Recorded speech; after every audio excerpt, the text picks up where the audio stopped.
Good day everyone! Thank you for your time. Nandito tayo ngayon sa Eastwood City at excited na akong mag-share ng bike adventure na ito. Ang ruta natin ngayon ay mula dito sa Eastwood papuntang Marikina River.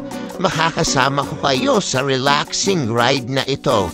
Kaya tara, samahan niyo ako.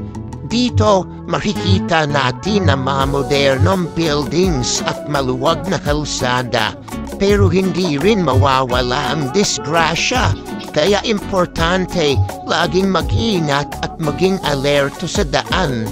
Bago tayo maharating sa Marikina, dadaanan din natin ang mga lugar na may traffic at ilang kalsada medyo malubak.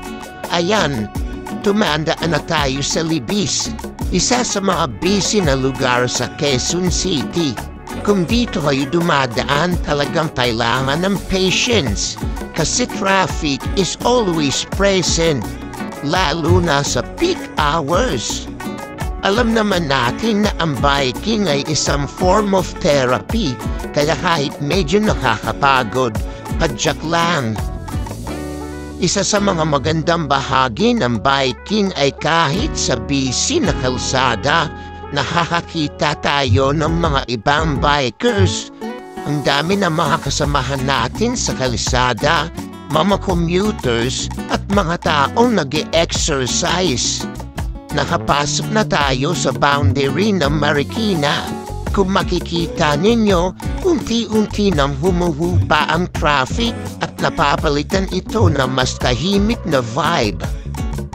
Marikina is known for being bike-friendly at maraming mga lugar dito na perfect para sa mga gustong mag-relax at mag-enjoy sa nature. Narito na tayo sa Marikina River. As you can see, sobrang peaceful dito kasi hindi lang kayo makakakita ng mga magagandang tanawin, kundi mararamdaman niyo pa ang hangin mula sa ilog. It's the perfect place para mag-relax pagkatapos ng ilang kilometro ng biking.